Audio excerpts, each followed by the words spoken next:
Hello everyone. आज मेरो घरमा बिहान बिहानै पाहुना आएको छ दुईजना। बिन बोलाए मेहमान हो। हेर्नुहोस् है त, तपाईँलाई देखाउँछु है त। दुईजना पाहुना चाहिँ यहाँ छ, खाना खाइवरी घाम ताप्दैछ अहिले चाहिँ है। अनि यो चाहिँ कसको हो मलाई याद भएन, अस्ति पनि आएको थियो है। मेरो घरमा चाहिँ कुकुर बिरालो चाहिँ यति बेसी आउँछ कि मेरै घरमा मात्रै यस्तो हो कि तपाईँहरूकोतिर पनि आउँछ हौ साथी हो।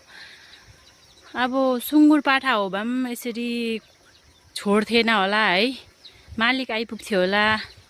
मेरो सुँगुर पाठा आयो तिमीहरूकोमा भन्दै खोज्दै आउँथ्यो होला। यो बिरालोको बच्चा कुकुरहरू चाहिँ के साह्रो थुप्रेको मेरो घरमा।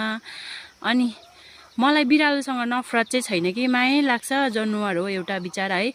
यसले अलिकति भात र दुध र भात त खान्छ, तर अब मेरो घरमा चाहिँ सानो नानी भएकोले गर्दाखेरि चाहिँ यो बिरालोको बच्चाहरूलाई चाहिँ दुःख दिन्छ है, पक्रेर खेलाउँछ, पछाड्छ है।